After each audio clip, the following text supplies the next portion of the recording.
In the autumn of 1888, the streets of London were terrorized by a vicious serial killer known as Jack the Ripper. Despite a massive manhunt and the efforts of some of the finest detectives in the world, the sick murderer was never caught. Even today, over a century later, his identity remains a mystery. So why was it that the police were unable to catch Jack the Ripper? It's important to remember that the police force of Victorian London was far less advanced than the modern-day law enforcement agencies that we have now. There was no DNA profiling, fingerprinting, or sophisticated forensic techniques. The police relied on eyewitness accounts, interviews, and physical evidence such as bloodstains and footprints. They also lacked resources for Jack the Ripper, with just a handful of detectives assigned to the case. Another factor that hindered the investigation was the nature of the crimes themselves. The Ripper's victims were all women, mostly prostitutes, who were attacked in the Whitechapel district's dark alleyways and narrow streets. The killer would strike quickly and then vanish into the night,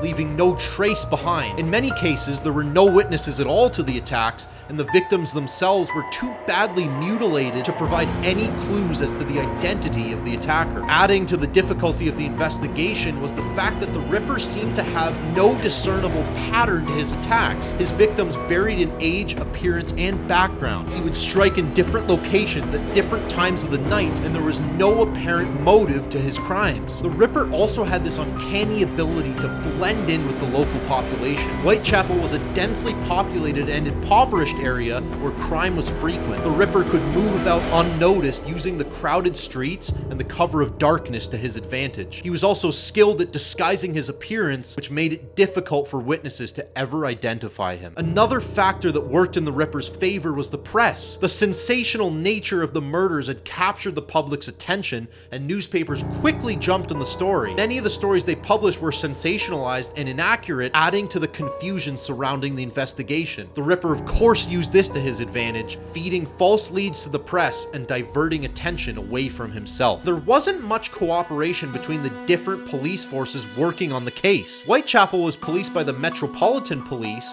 while different forces patrolled other parts of London. There was no centralized system for sharing information, so valuable leads were often missed. It's worth noting that the Ripper was not the only serial killer operating in London at that time. There were several other high-profile cases which also demanded the police's attention. This meant that resources were stretched thin, and detectives couldn't give the Ripper case the attention that it needed. In recent years, advances in DNA technology have allowed for the re-examination of evidence from the Ripper case. There have been many attempts to identify the killer using genetic analysis. So far, these efforts have been inconclusive. The mystery of Jack the Ripper remains unsolved.